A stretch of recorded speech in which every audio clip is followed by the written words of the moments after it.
Another stream, the third stream of the day. Get these like buttons smashed. Make sure you guys are subscribed to the channel as well if you're new. 1 like equals 1% more chance we sign a good footballer this summer, guys. So smash the likes. Make sure you guys are subbed up to the channel. If you have been working, maybe you've not been on your phone, you've not seen City and Wirtz is over. It's done. So we need to speak about where we go from there. Obviously, I've not spoken to the lads either on text or anything about the game on Saturday, so we're going to get their views on that one as well. But yeah, make sure you guys smash up the likes. Make sure you guys are following up City Ramble as well on the podcast apps for daily podcasts. You know what I mean? Got Amos on there, you got Joe on there, rattling people as usual. And big up to Hugh as well for joining. Big up to you boys. Listen, let's start off with Saturday. We'll spend a little bit of time on Saturday because I've not spoken to either of you about the game, so I'm interested to hear your takes. Then we can sort of move on naturally to the transfers in the second half of the show. But listen, Amos, let me start with you, mate. Let me start off with an easy question. What did you make of the starting 11?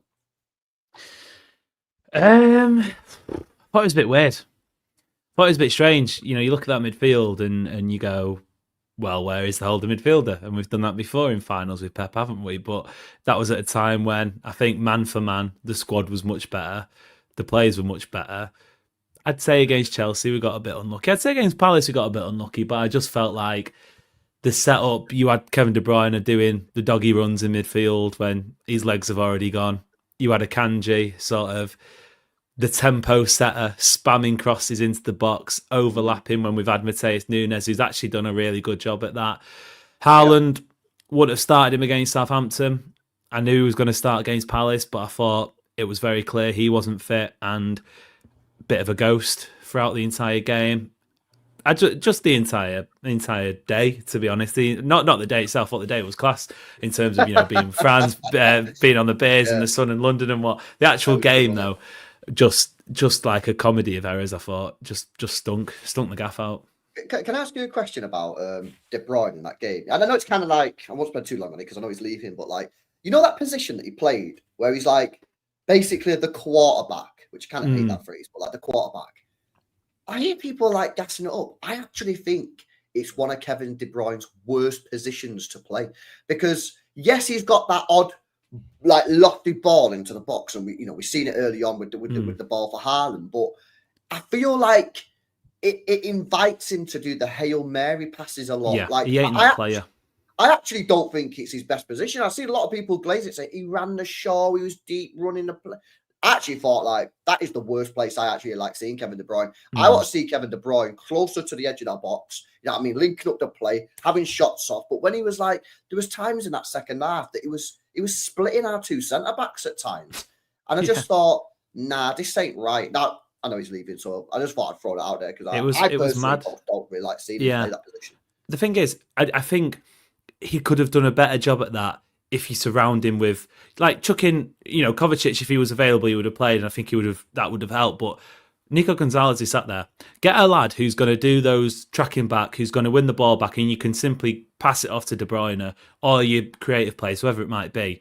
But I thought there was, like, for most of that second half, you had De Bruyne being the man having to track back to stop counter-attacks. And there was one where he literally just flung himself. It might have been Eza, it might have been Adam Wharton, I can't remember. He literally flung himself into a tackle and like collapsed.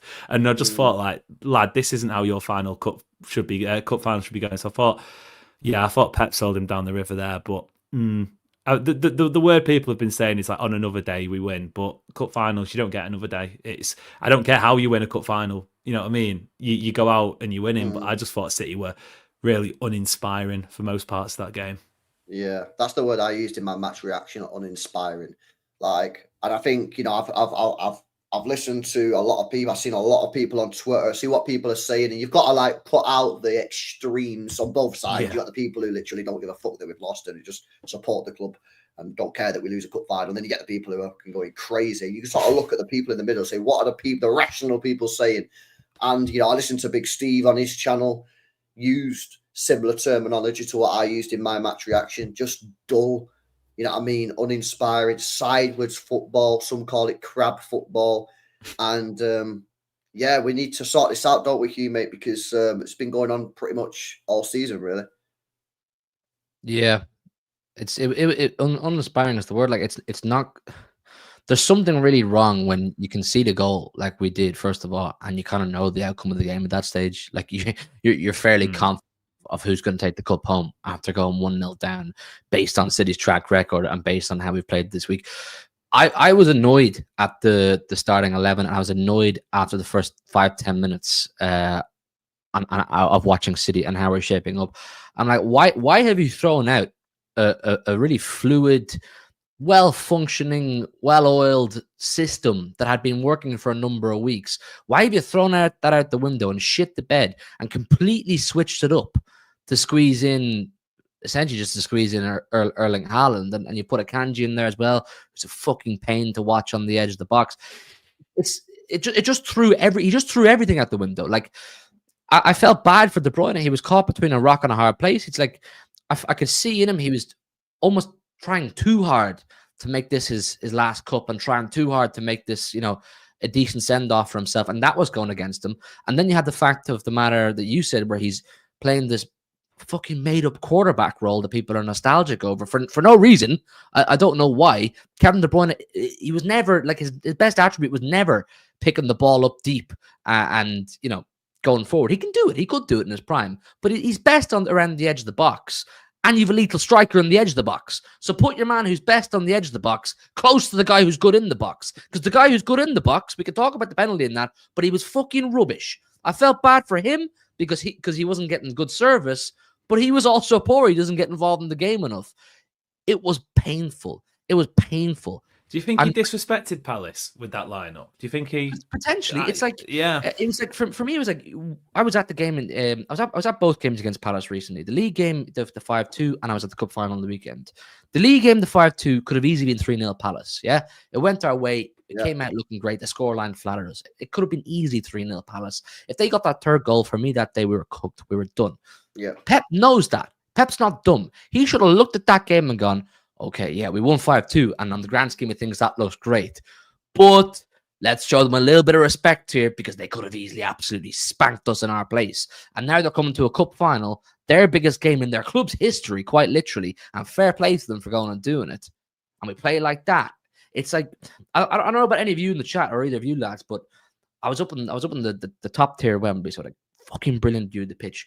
There's nothing more infuriating as a Man City fan than watching a Kanji and Ruben Diaz mess around with the ball on the edge of the box.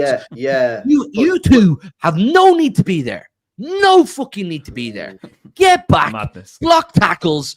Do what you're meant to do. You're not Kevin De Bruyne. I'd prefer him. I'd prefer them in the box. Like the Harry Maguire against Leon. Yeah, just do fucking do that. Yeah. Put them in the box. The amount of crosses we were spamming in the box, you might as well have had him there. Instead, it was it's a good point. Actually, we don't really do that, do we? Nah, no, because Pep tries to be too fucking smart. He's like, win whatever cost, but it was just you have two big physical guys who would clearly be a presence in the box when our crosses are going halfway to nowhere every single time. Let's make them fucking maestros and tell them to behave like David Silva. Like, there's no need for you to be there. And then we're getting hit in the break. And it's so effective. And it's not just Palace. Anyone who hits us in the break at any great speed is always causing us problems. Why? Because our two centre-backs are flying up the pitch. Why? We have no holding midfielder to give any cover. Why? Because the people who are supposed to be allegedly holding midfielders are De Bruyne and Bernardo, who are predominantly attacking players. The whole balance and cohesion of the whole thing was just a mess. Uninspiring, messy, unlogical. It's like Pep years ago when he tried to be too fucking smart, and it just backfired. That's exactly what happened. Palace were simple and effective.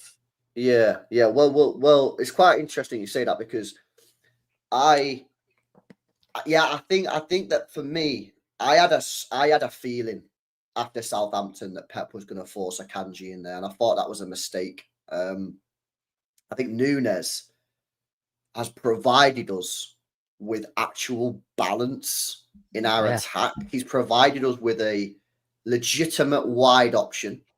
He's provided us with winger who can have that little slide pass into Núñez, who can overlap, just like we saw against Everton.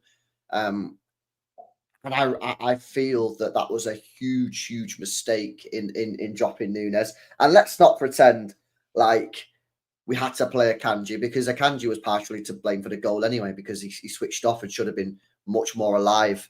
How often does he do that, though?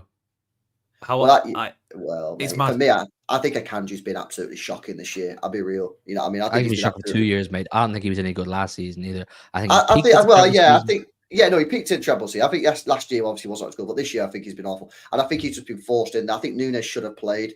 I think in hindsight, maybe he should have stuck. Could he have stuck Gvardiol at left back? But then do you have to play Akanji at centre half? I'm not sure. Or that lad Huzanov that we spent 30 odd million quid, he's looked all right. Could he have played? And that also helps with the pace issue, which he was talking about there. Nico Gonzalez, again, we spoke a bit about him last night on last night's panel show. Is he just not fancied by Pep right now? Because I just don't really get where his minutes are coming from next year. We're signing Morgan Gibbs White, Rodri's back, and Tijani Reinders is coming in. Like, well, where's his minutes coming from? So Bernardo Gundogan's staying at the moment as well. If Bernardo, it just seems like, well, what's frustrating is right. What I find really frustrating about like the transfer stuff, and obviously like we can still talk about the game, but I'm just going to throw this in there. It's just like when you say, oh, we need to sign these quality players, and then you'll get some City fans who are like, you can't just sign the best players all the time. The club wastes so much money. They waste so much money, and they have wasted so much money over recent years in buying these players that Pep just doesn't like or just doesn't fancy or whatever. And it's like, if you just bought the legit players at the start, like when you should have bought them, like you wouldn't have had this problem in the first place. You know what I'm saying? But remember, we can get onto the transfers in a bit. But yeah, anyway, see that Nico Gonzalez, total waste of money. And not because he's a bad footballer. I think he's decent. I think he's a good. From what we've seen, which is 720 odd minutes, not a big sample size. He looks fine. He looks fine. He could, if you gave him a good run, he could grow into a really good player. But he won't. Waste of money. You may as well have just kept Calvin Phillips and told Calvin Phillips, sit in the bench, mate. Do what you did for the treble season, because what's the point? Why do we go and spend 50 million on Nico Gonzalez? You brought him in January for moments like Saturday, when there's no holding midfielder, there's no defensive cover in the midfield. So we were using makeshift ones for a long time when Rodri was out before Christmas. You bring him in and you don't fucking use him. Like what's the logic behind that? He played Everton, didn't he? We can't keep buying these players for 40, 50 million that Pep just decides after a few weeks he doesn't fancy. And then he goes back to the old guard who are equally as stinky. It's painful, man. Yeah. And then you got the forward line of Doku, who just doesn't work with Haaland, as we all know. So that's just kind of like, I don't know with the Doku. It's a weird one because like, I thought he was our best player. I thought he was the only player on the pitch that actually looked like he was trying and like really actually trying to get us a goal. But ultimately, it never actually gets us a goal. So, like, what's the point, really? Savio was poor, and Marmoush and Haaland just obviously didn't connect. And then you've got Haaland giving the penalty away. So, you know, all round it was just poor. Now, yeah, on another day we could have won because we had a couple of chances. But, you know, the chances, you know, what did we have? We had the Haaland. Great chances, though. I think people are glazing the chances. Yeah. Like, people are like, well, on another day we could have scored 4. Really? You know what I mean? There's about 2 half chances. The first chance for Haaland, I think if he's banging form, I think he might put that away. Yeah, then you're relying on Nico O'Reilly to put one in on his right foot, and then Echeverry with his first fucking kick of the game. Like, how fucking mad was that, by the way? When you see him coming up, like that for me just sort of sums up the season of like. You bought this guy in from Argentina, yeah. A lot of hype. You know, I've seen him I've seen a lot of this guy play. I like him, yeah. I don't, you know, I don't know how good he's going to be, and I've said he might not work, but I think we should have played him earlier on in the season to try him out. You know, back in like February, March, just to see what he's about. And he's not seen a single minute, not even been on the bench, and then comes on with 15 minutes in the FA Cup final. It's just like. It's so weird. If you have to describe this season in like 10 years' time to like your mate who doesn't support, like forgets or whatever, you just be like, where do I even start? So I mean, where do I even start? It's such a weird season, man. It's such a weird season, but yeah, bro, that it's just, I don't know, man. It's just crazy. And then you're seeing this come out now. You're hearing Bernardo Silva talk about the dressing room. You know, he's saying like, you know, does that really help? I don't know if he should have said that really, but then. You look at that and go, there's definitely been shit going on and behind the scenes in the dressing room. He's saying like, we found out which players we can go to war with and that. So it sounds like it's been potentially quite a toxic environment for the players and for Pep to manage these. You've got young players coming into that environment. I mean, it just seems like I think it just looks like a fucking mess, mate. And actually, I look at it and go, fucking hell, if we do get Champions League, maybe we've done quite well considering everything that's gone on this season, mate. I mean, then Bernardo, so I don't really spoke about those Bernardo Silva comments. I mean, that was kind of crazy, man. Like what he said, do you not think? Yeah.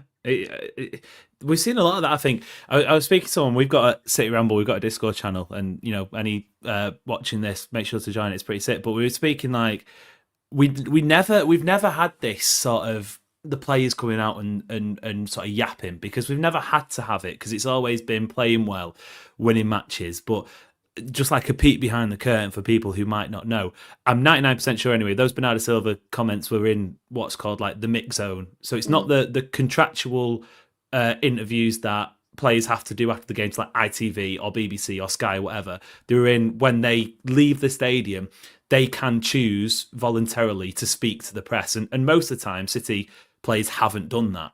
But I think De Bruyne did it at Everton when he said that, he's been speaking to other clubs.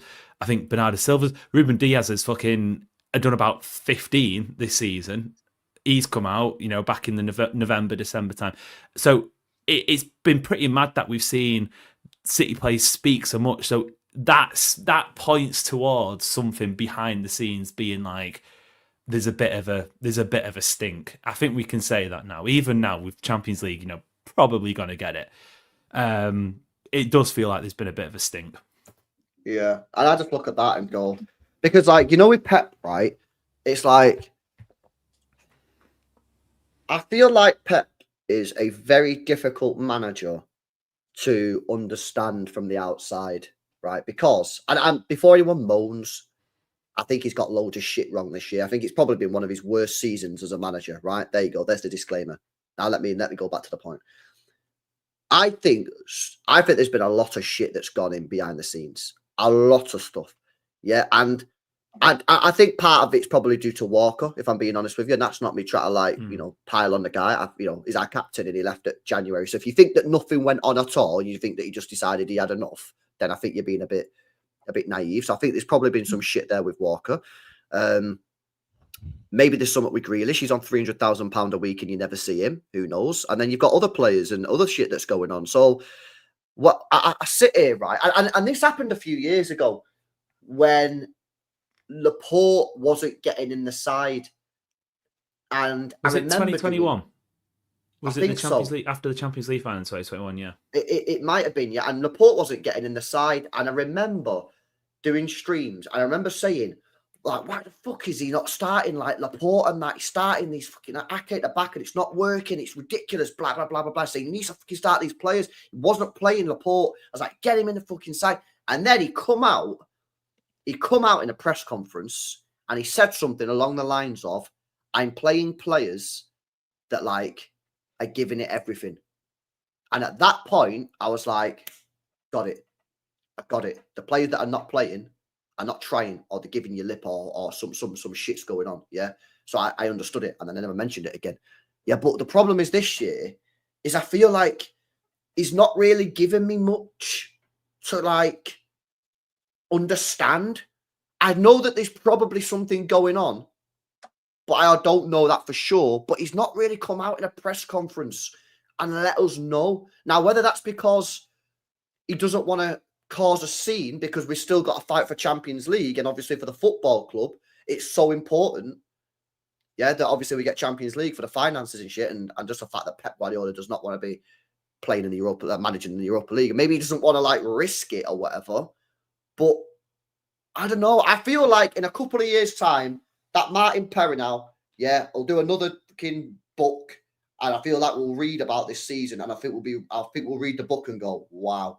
I don't even think it's going to be that long. I think as soon as the season ends, if players leave, like you can guarantee De Bruyne is going to do a big interview in the next month, 2 months, whenever he joins his new club. Here's more.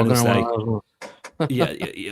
He'll say like he'll expose whatever went on with his contract extension or not extension, didn't speak to him, whatever. I think we'll start. Grealish, he's going to go. You can bet your bottom dollar on him coming out and speaking about whatever. So I think it will be. I think as soon as we know what City's season is going to finish like, be that win tomorrow, get the 4 points we need, or drop out Champions, whatever, I think we'll start sort of hearing whispers from what it has actually been like. Yeah, no, 100%. Guys, smash these likes up. Foggy says, think the clicks have formed recently. Go back 7 years ago with far bigger egos. I give Pep a pass this year due to his issues. Well, I think, that when things started to go wrong, like really wrong, when we won 1 in 14, which, by the way, that's unacceptable for any football club to win 1 game in 14. I don't want to hear nothing when people say it wasn't that bad. It's fucking horrendous. And I'll bet that Stuart Pearce never had a record that bad yet. It was hanging.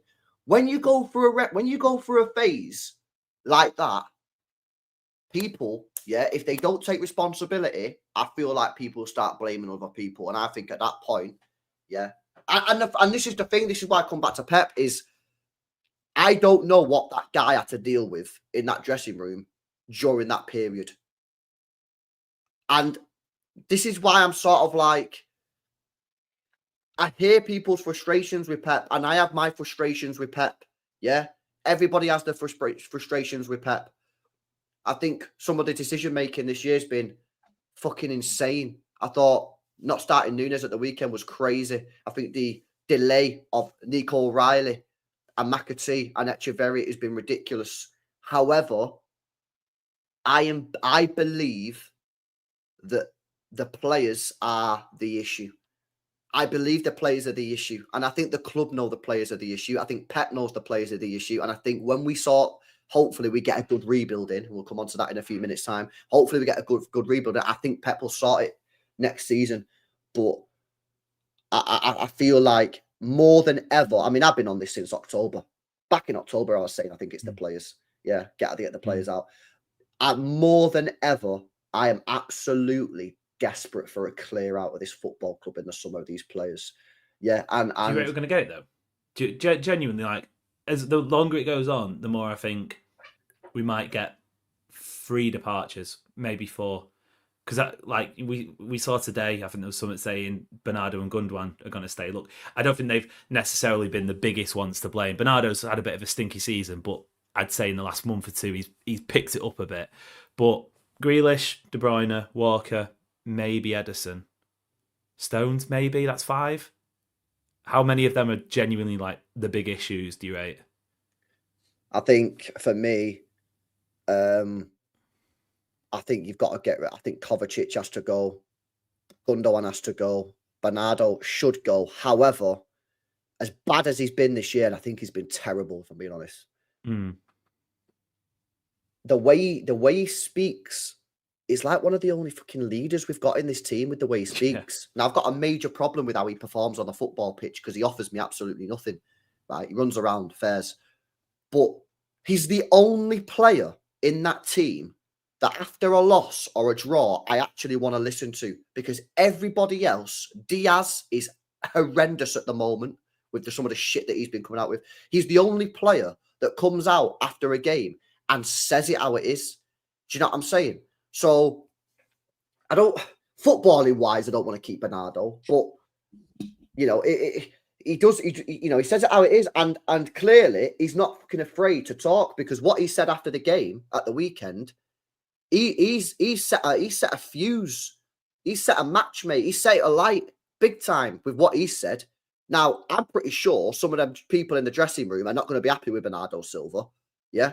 Because obviously he's now created this situation where all the City fans are talking about it. You know what I mean? Saying, fucking hell, who's the bad guy in the dressing room? Who's causing shit? But maybe it needed this so people can know, because Pep's obviously not told us about it. Now, someone in the chat is right. I think Pep Guardiola recently said, like, I'm playing players with smiles or something. I'm pretty sure he said something along those lines. So maybe he'd give us a little bit of a clue. But I don't know, man. I'm like, I need some of these players to go. And like, Ederson, I want him to go now. Yeah, unless he wants to stay. Don't want players that don't want to be here. Bernardo, if you want to stay, maybe you could stay, but you need to improve footballing wise. I don't know, man. I just think we need to reset. I think we need a hard reset. We need a hard reset in this squad, and that means minimum I want to see 5 or 6 players go, and I want to see fresh faces coming into this team with energy Yeah, different style of play. Let's get some fullbacks in this side and change it up, man. Because I think we're dying for it. Hugh, what you saying? I think the idea of Bernardo and Gunda both staying points in the total opposite direction to what you're asking for. A switch up in style, a switch up in play. I think you're not going to get that unless you do what you're saying and hit the hard reset. Look, we don't know. We can't point fingers. Who's the bad guy? Who's the good guy? We can all make up ideas on who we think is to blame for this kind of stuff. Fact of the matter is we haven't a fucking clue.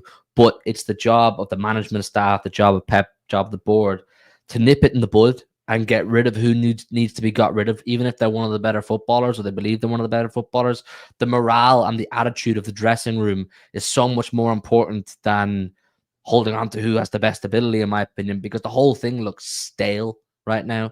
It's so stale. Me and Amos were having a chat in one of our group chats earlier on, saying Savio's regressed. I think he's regressed over the last couple of months. There's a reason behind that. Phil Foden, he's not had a bad few weeks, a bad few months. He's had a bad season after being player of the season. I'm not asking him to go and retain the player of the season award or spearhead us to a fifth in a row. But the fall off is really concerning. Really concerning. Ruben Diaz performance levels, really concerning. Important players.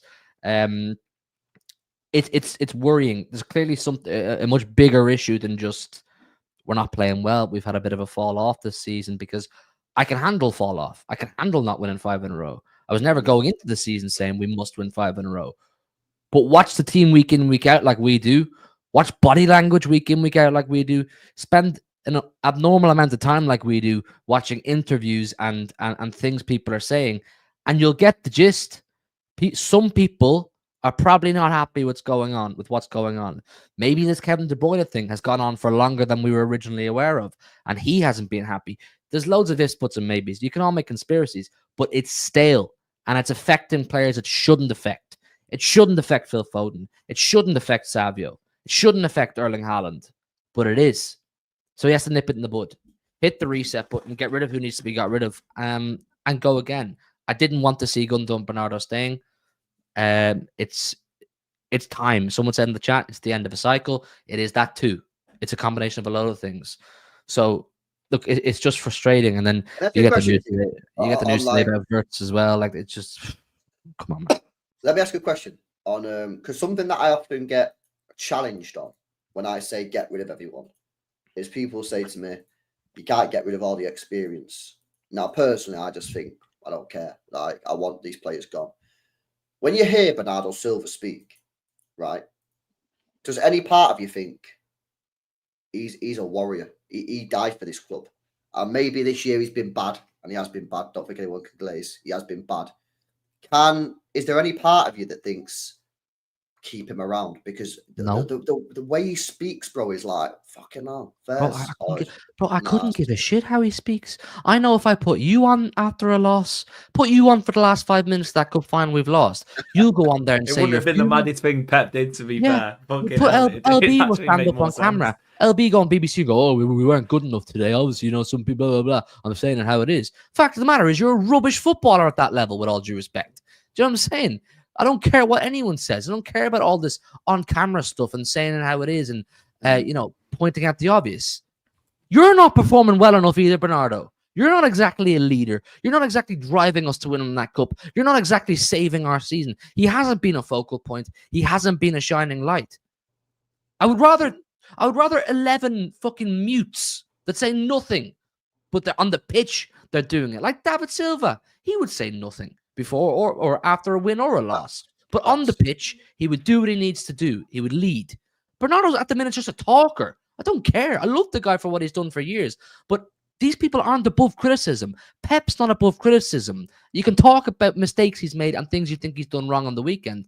It goes for Bernardo too. Yap all you want, mate. You're not fucking winning my heart. You were rubbish. You've been rubbish all season. Have you seen these Pep quotes that have literally just dropped? City Extra posting now. Must have been from the embargo. I'll read it out. Pet was asked, it's actually funny, it's exactly what we're speaking about.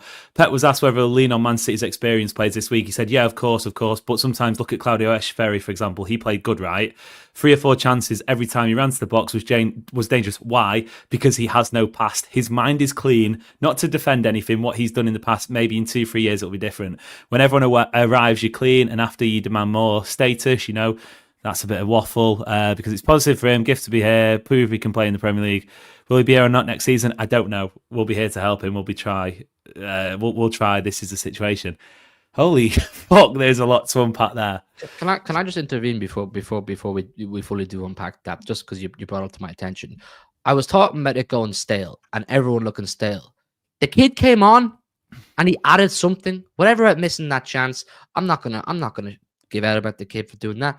You could see it in his body language and the way he was moving around. He wasn't static. If you watch his hands, he's always looking for the ball. He was desperate to make an impact. That's what I want to see.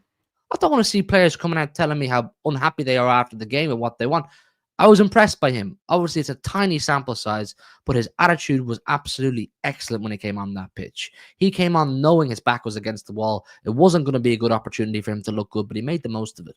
I have to give that to him. I like that that Argentinian aggression. All our Argentinian players have had that over the years. You can see it in them, and fair play. The South Americans have that though. They have that little bit of bite about them, don't they? Do you know what I mean? That's facts, man. Facts. That's what you get with these guys. And I'm not being funny yet. Like, I'm not claiming to be a football expert, mate, yet. But I fucking stayed up at all hours watching that Sudamericano tournament, yeah? Watching Argentina's under-21s. And this guy was the player of the tournament, mate. Yeah, and all I'm saying is that I feel that he should have been given minutes. And that's all I've been saying for the last 4 months. I've not been saying start him and captain him. I'm just saying put him on the bench and get him off. Because when I'm seeing games, yeah, like Southampton, where we can't create nothing, and I'm sitting there going, how the hell is Echeverri not even getting 10 minutes at the end of this game? It's just crazy. And then for him to throw in the FA Cup finals, wild. And I thought he actually was pretty good. I thought he was positive. He got the ball. He kept on going forward. He got himself into a good position. You know what I mean? I actually think that chance is nowhere near as easy as people are saying. If you actually look at the clip from behind, the defender comes in and closes off the bottom left. The only place Echeverri can put that ball is the top right, Aguero-esque style. So it wasn't as easy as people are making out, but I thought it was positive. And I think that's what we need. And I think, you look at these comments, obviously Amos has just run out, chat, about, why maybe he brought on Echeverri and what he thought about Echeverri. And this is for me what we need. And this is one of the risks of a rebuild, is when you've got all these players who you want to get rid of, they know that some of them players know they're not going to be here next year. So subconsciously, how much are they giving for the badge? Yeah, because you might want to give 100% on the football pitch. But if you know there's nothing to fight for in terms of a trophy and it's just Champions League, realistically, can you give 100% as a player in that situation? I'm not a psychologist, but I don't think you can. I think subconsciously you're just a couple percentage points off it.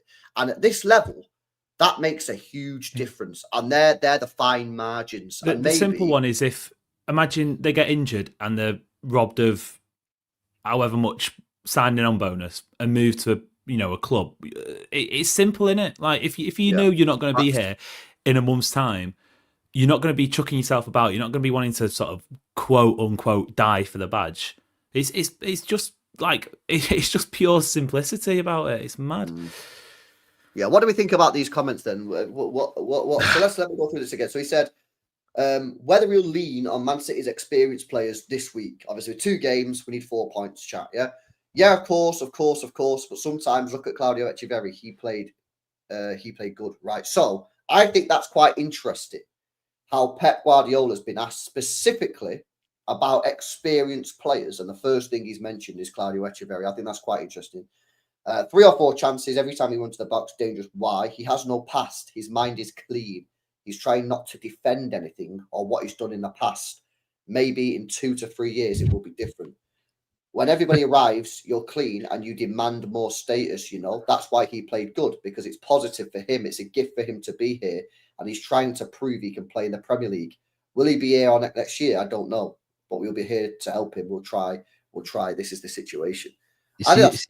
See that line, bro, where he says maybe in 2-3 years it'll be different. That's him saying, enjoy those 15 minutes, because I'm going to tell that kid to pass sideways now. Do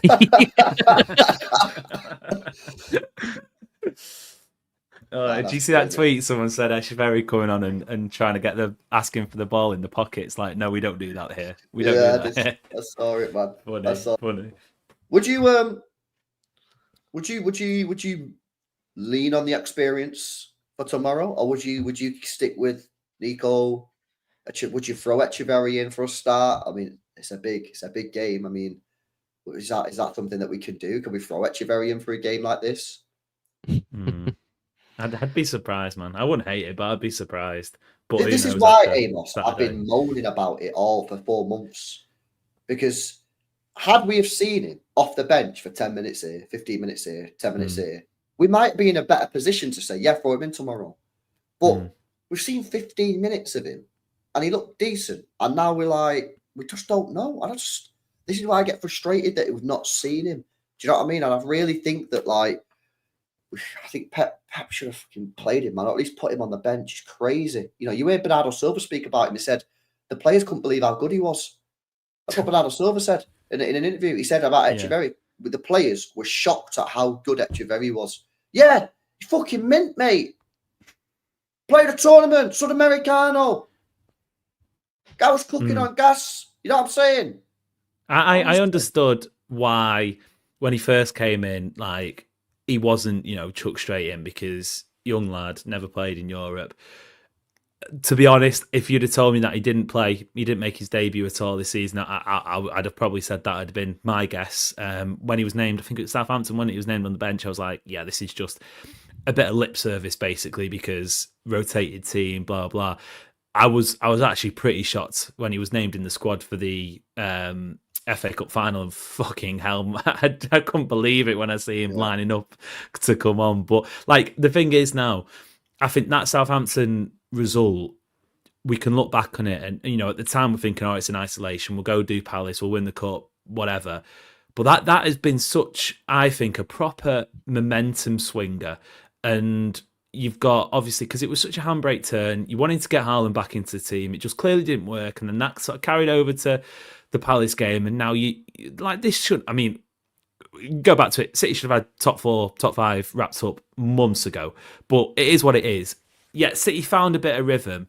That that Southampton game, that should have been City winning there and confirming top 5. That, we should be going into this Bournemouth game needing a point from the last 2 matches. Instead, it's 4 from the last 2. And I just think it's proper soured things. So now, who knows? Like, what is there to lose at this point of playing someone like Echeverry? Just because, Jesus, he looked like he was the only one who could actually make something happen in that last 15, 20 minutes or so. So, yeah. Will it happen? Obviously not. I won't be surprised if he's not even on the bench for the remaining 2 games, which is just how it's been. But I mean, if we're talking rationally, I don't see why not. Yeah. All right. Well, guys, make sure you smash these likes up. Let me come some of these chats, and then there's some comments there about Grealish from Pep as well, which we can have a look at. Make sure you're smashing these likes up, chat. Make sure you guys are subbed up to the channel as well. Big up to LB, says tomorrow's game is going to be a bloodbath. Yeah, but not for us, isn't it? For Bournemouth, hopefully. We'll see. Shout out to Tony. Says, I feel Wirtz was always going to go Bayern. The news coming out made his dad look bad, and I think that's why they flew to England to cover that up, says Tony.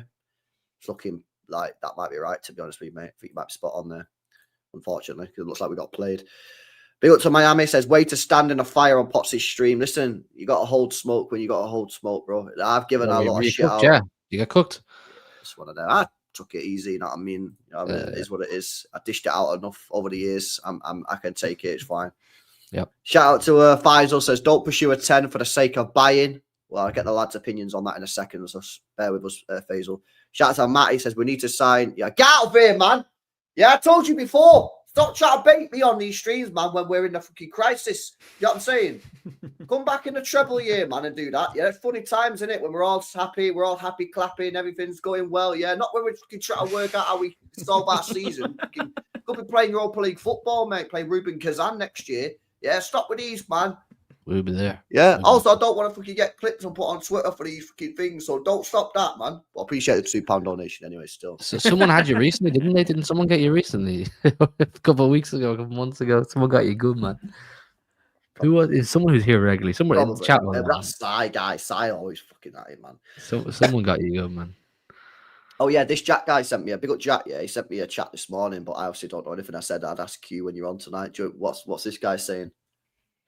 Rio Tadic brilliant, absolutely brilliant. He's actually injured now until probably July, the beginning of preseason. He got smashed against Aberdeen the other night.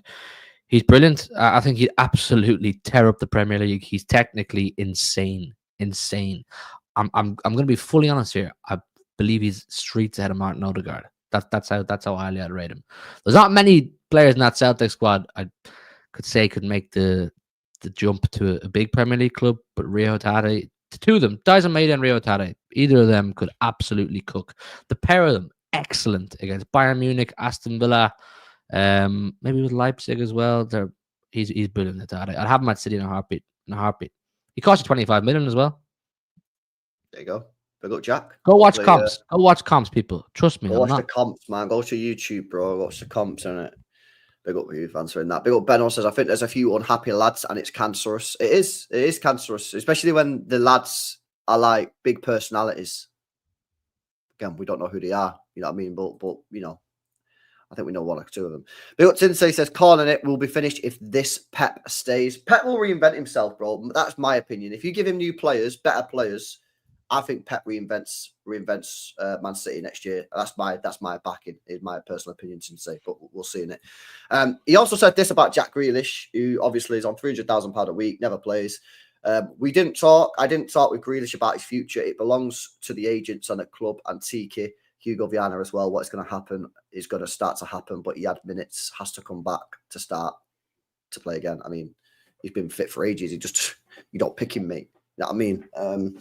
I don't know what's gone on there. Weird way for his career at City to end. You know what I mean? Especially after obviously being part of the treble. But yeah, do you think this is a bit weird? Because, you know, there are still City fans out there who think Jack Grealish should be part of this team, should be part of this, actually be part of the squad, where it just feels like at the moment he's just there to make up the numbers. Like, again, I watched Steve's video and he was saying like he'd like to see Grealish. There's a lot of other people that want to see Grealish. Like, what's your take on this? Do you think he should be playing? Or I've maintained all since probably even parts of his first season. I could see why he was in the team, because he's a midfielder on the wing, and 2023 was amazing. Anyone who tries to downplay that, I just think is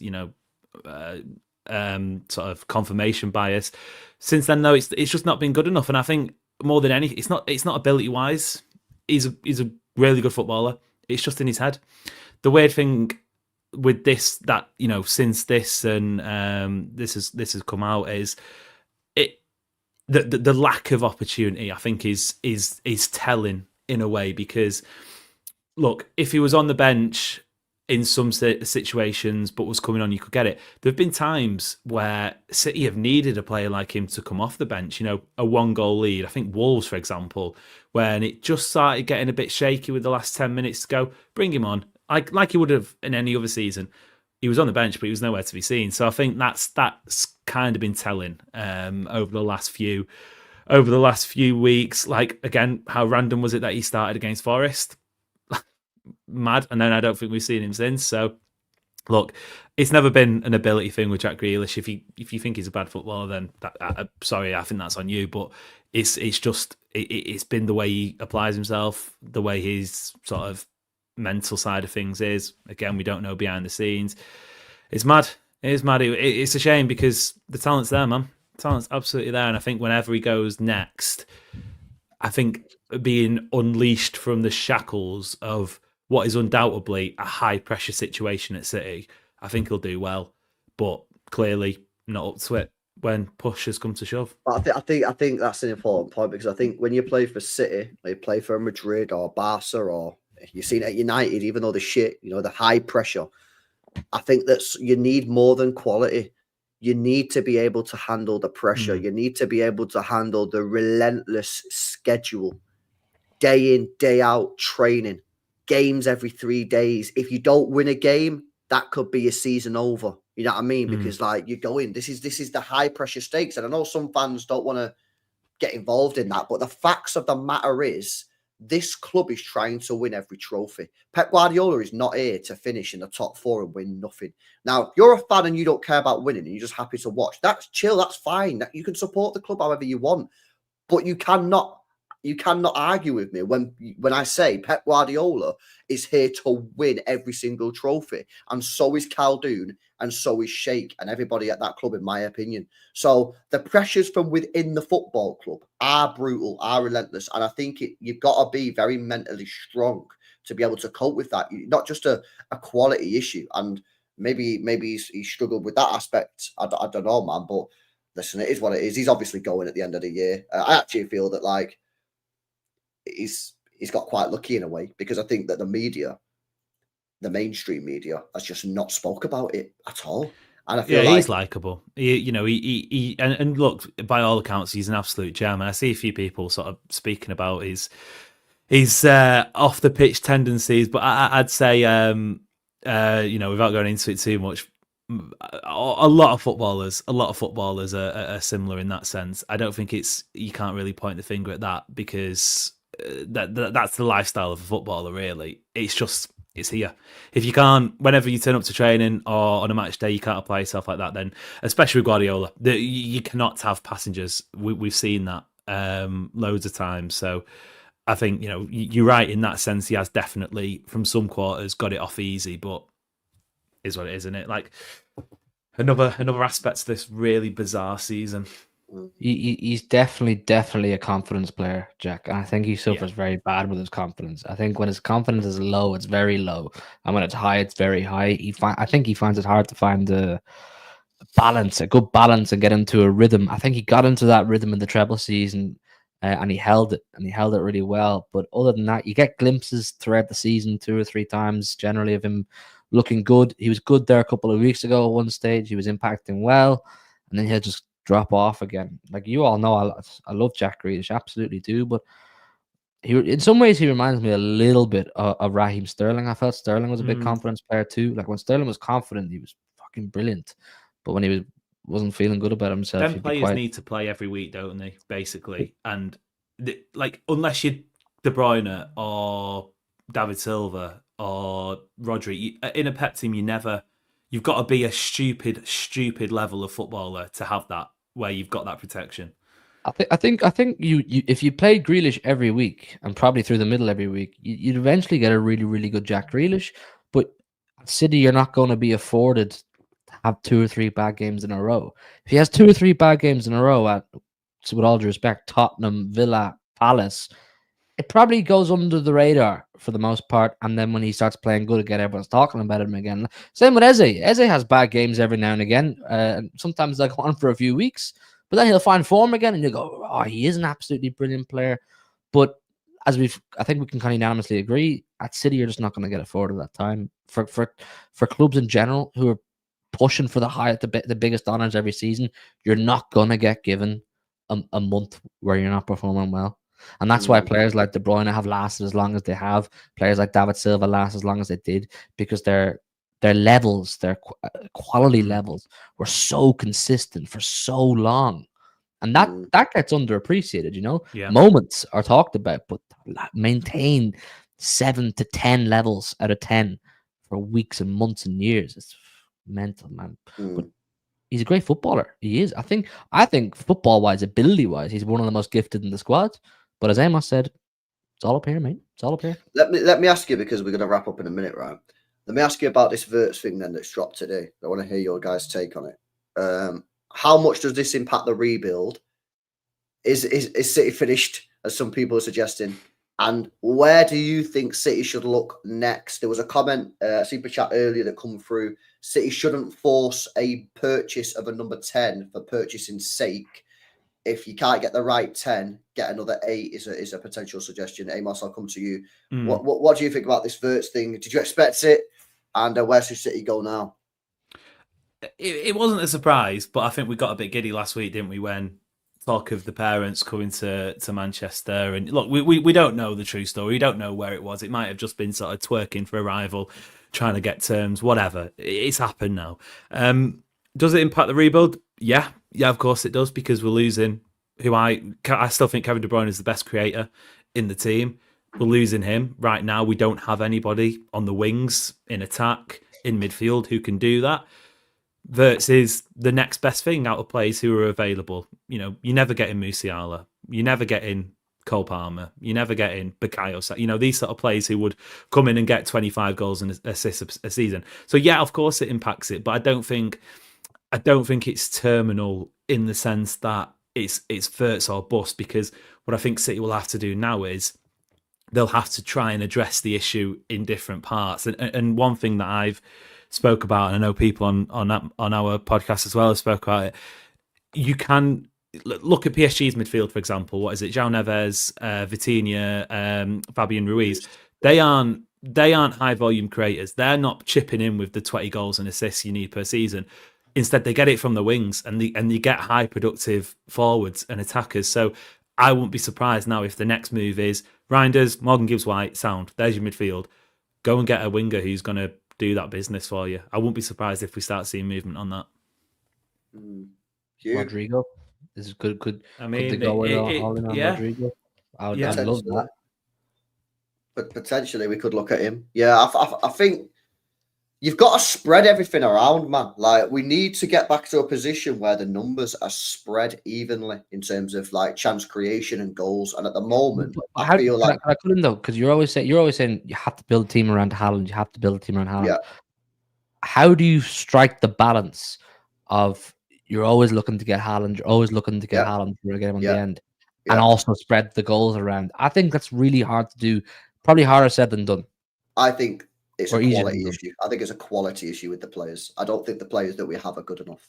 I don't think Savio's good enough right now. I don't think Doku's good enough right now. I don't think Kovacic is good enough. Gundo's good enough. I don't think Kevin De Bruyne's good enough right now. Bernardo Silva's good enough right now. And it sounds brutal, but I think it's facts. And I think even the most happy clapper City fan, if they actually deeped it, would agree with me. Yeah, them players are not good enough.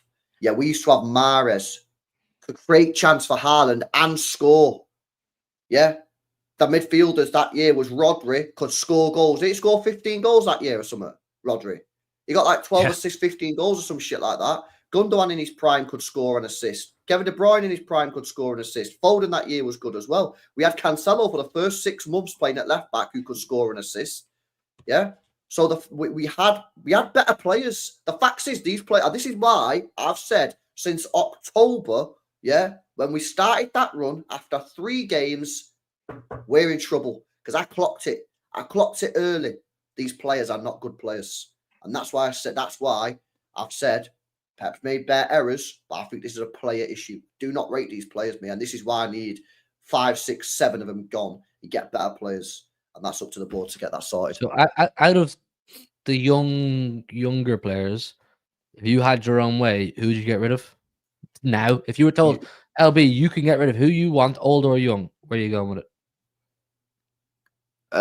Right. Well, these are the players that I think are on my sell list. Ederson needs to go. Nunes is an interesting one because he's actually been playing all right, so I'll probably hold off on him. Akanji, for me, is on serious fraud watch. Stones is never fit, so he's no good.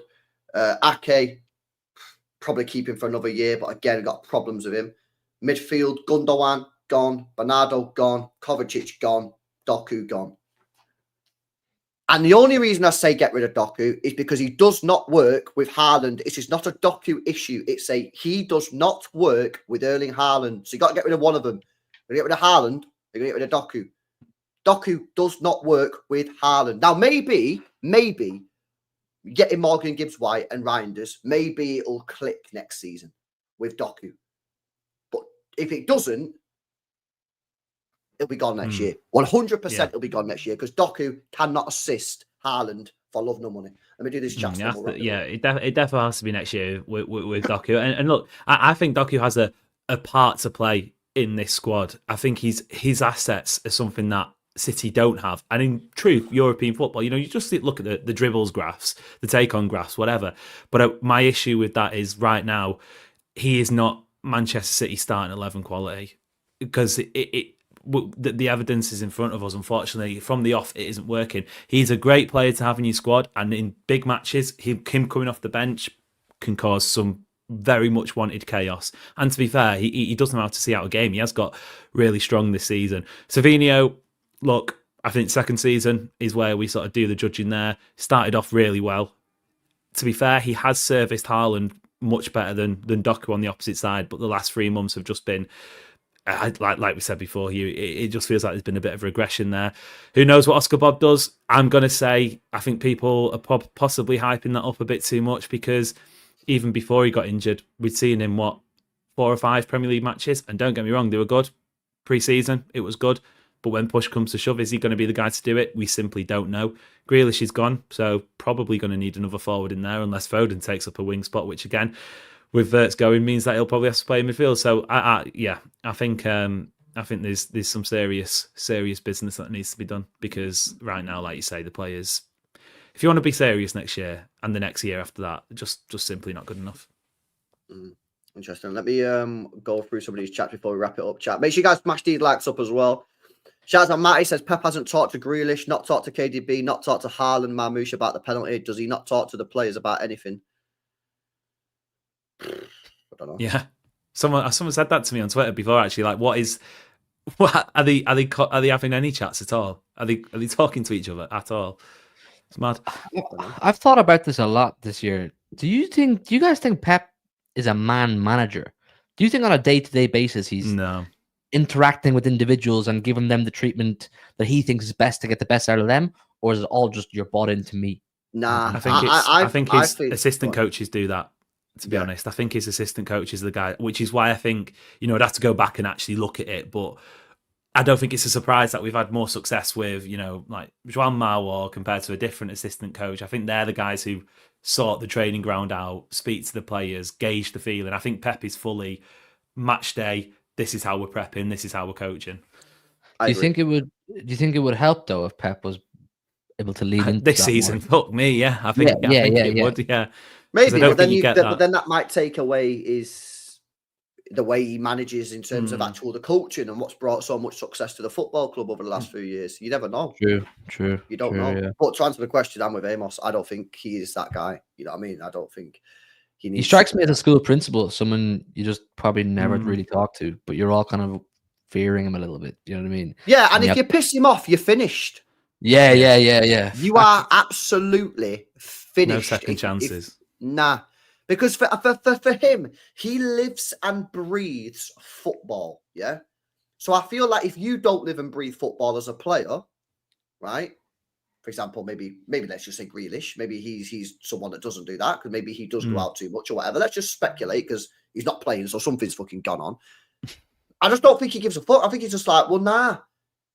And I feel that that's when we go back to what we were saying before earlier in the stream. It's relentless. And you've got to have it up here. And some players don't have it, mate. Some players don't have it. Shout out to Norman. Says, is 115 a big reason for missing big transfers? I don't think so. Nope. No, not at all. I don't think so. Maybe he'll find out in a year's time that maybe it was. At this moment, I would say no. Professional Unit says Grealish could deal with the pressure. The problem is he's a player that needs to have creative freedom to play his game. Potentially, but I thought he did quite well in the treble year. Didn't really have too much freedom there, did he? He was stuck out on that left-hand side. I think Jack Grealish is the most obvious player that requires man management. He requires an arm around the shoulder. I think he requires because Grealish spoke a lot about working under Dean Smith at Aston Villa, and Smith was like almost a father figure to him. He'd like put the arm around him and gas him up and tell him how sick he is and how class his hair is, and he got Jack Grealish at Aston Villa. Even in that treble season, he did an interview with at the time, BT Sport, I think literally on the pitch in Istanbul, and he was like, I can't thank Pep enough, this season. So maybe we're wrong about the man management, but I think overall it is probably the people around him. But even still, like, I think when, you're right, Hugh, when he doesn't have that, if he loses the trust of someone, Jack Grealish is like a naughty kid, isn't he? He's going to make a mistake, and he's going to come back groveling, and he'll be like, oh, sorry, I won't do it again, and he'll do it again, and he'll, like, it's clear. I think it's clear that that's kind of just been one too many sort of mistakes, if you like. And I feel like if you cross a certain line with Pep or do the same thing too many times, he can be quite cruel. I imagine he can walk by you in the corridor and not even say hello type thing. Do you know what I mean? Yeah. So look, we don't know. This is all. That's why some players who he's managed hate him.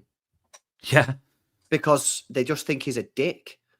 But other players who get it, like Gundogan, will love Pep, because Gundogan is like, yeah, he does everything by the book. Yeah, he's not out doing anything bad at a weekend or anything. He's a family man. He loves football. He's a top guy in that sort of sense. Yeah, Grealish is a top guy, but he's more of like a lad in it. You know what I mean? Like, so certain players will love Pep, and some players hate him. Ibrahimovic hates him. Yeah, there you go. Yeah, it's the Mavericks in it who don't really seem to the work. Mavericks who don't play by the books. Yeah. Do you know what I mean? If you have a player that doesn't play by the rules, like Ibrahimovic, yeah, Grealish, maybe he's one of those guys.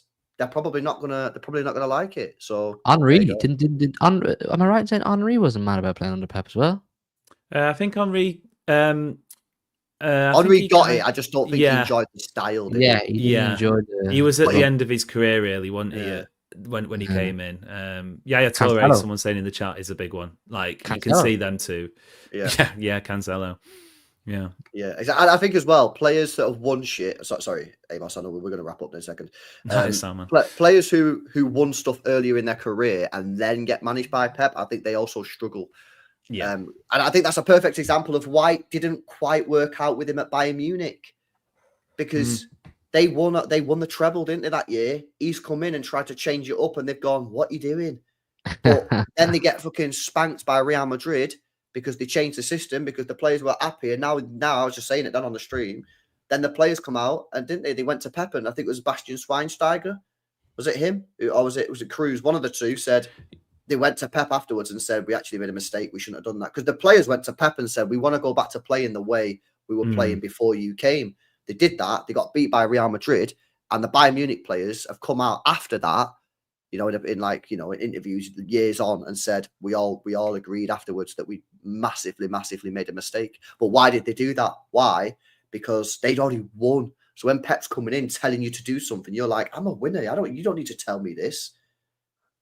Weird. I don't know. Last couple of comments. Philman says, "This LB guy is shocking. Who works with Haaland? It's literally because of Doku that we even have a chance to potentially get a Champions League football."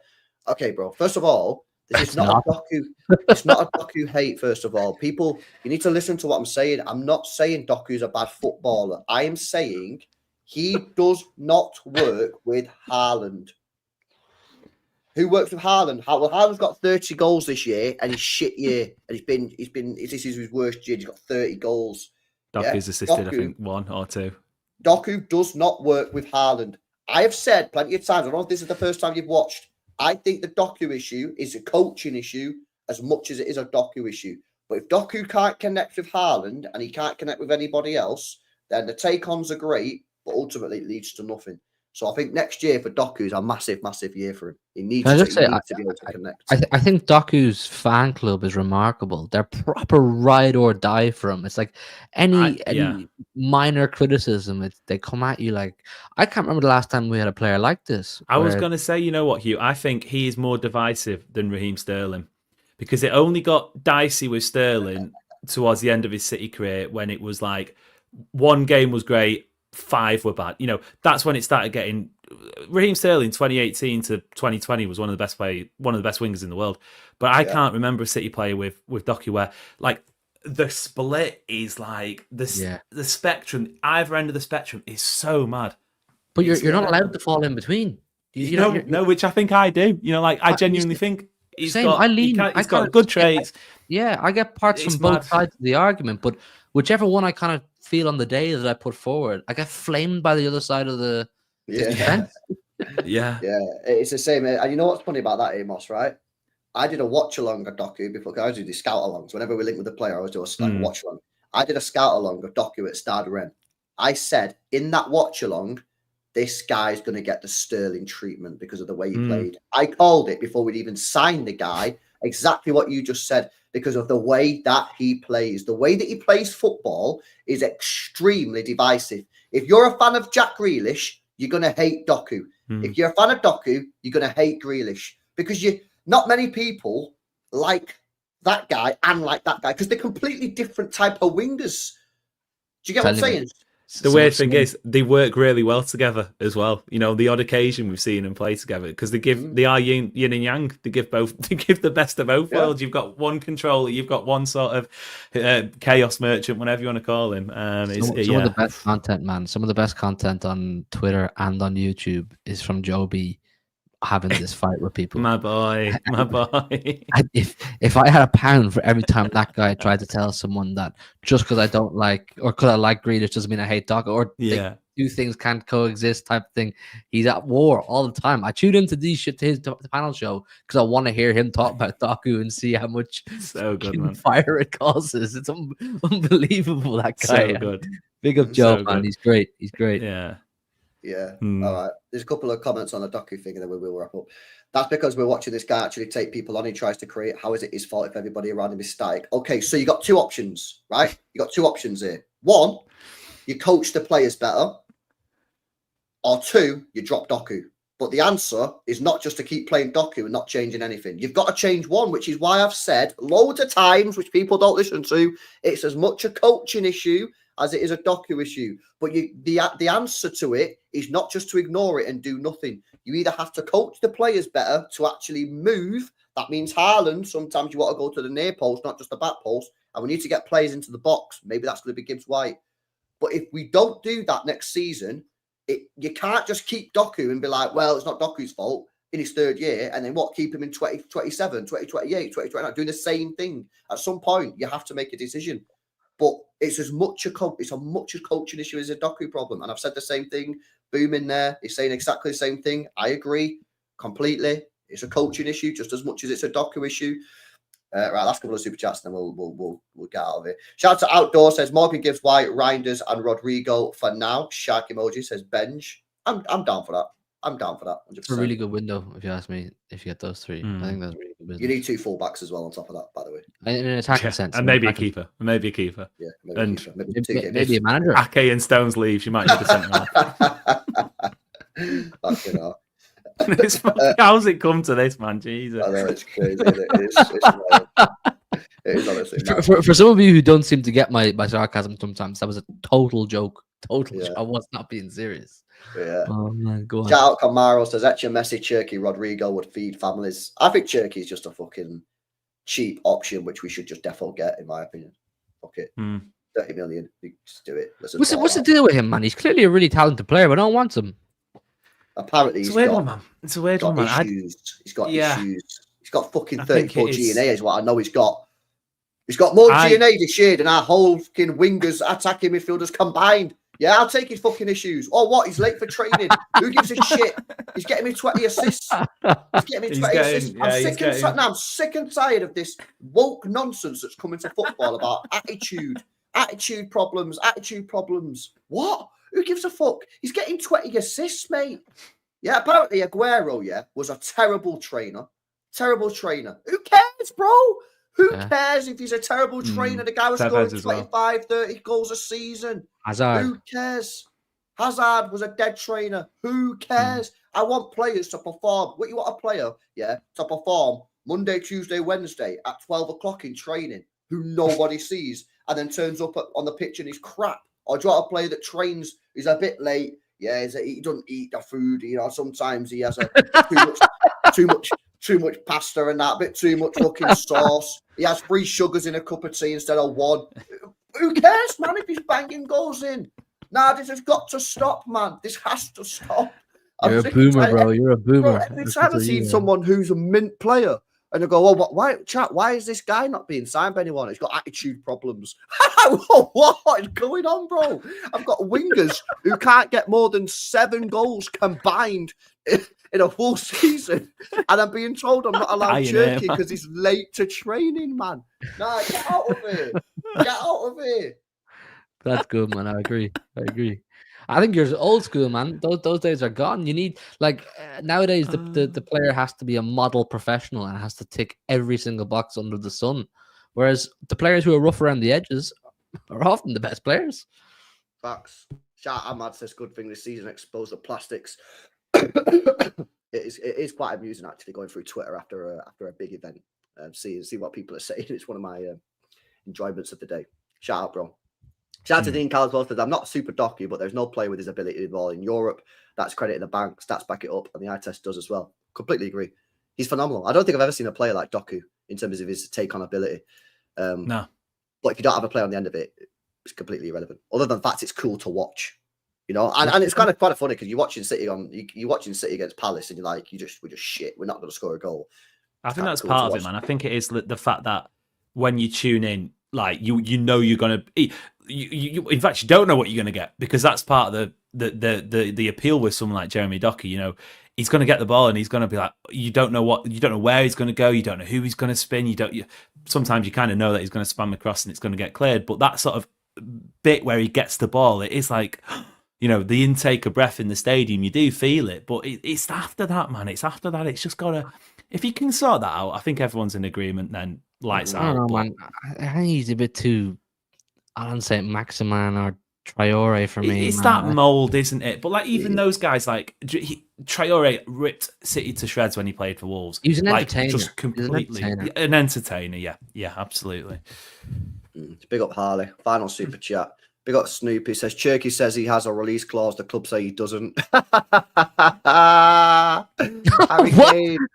Harry Kane situation. He's got a gentleman's agreement. Leon owners have previously threatened teams with litigation for approaching. Oh, great news. More court cases. That's right down our street, mate. That's right down our street. You can get on it. Right. Big up, man.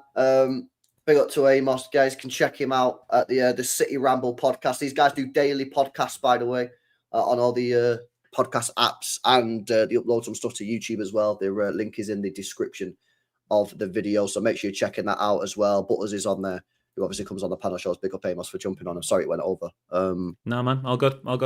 Always appreciate you coming on. Big up Hugh, man.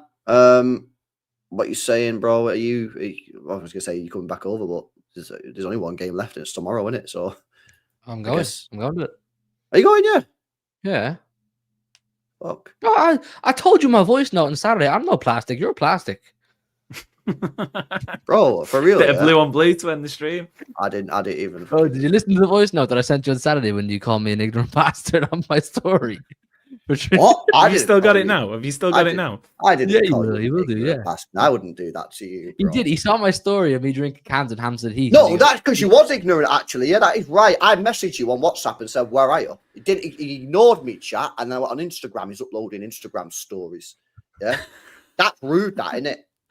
Bro, I was enjoying the beautiful scenes of Hampstead Heath, man. So I sent you a voice note letting you know exactly what I thought.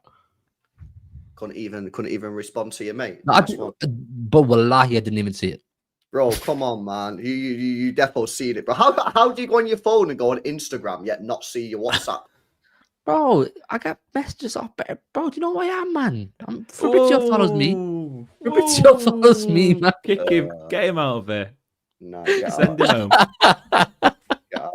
Nah, I wasn't. No, I'll tell you for a fact, though, I wasn't going to that torch, whatever it's called, green torch. I wasn't going there, man.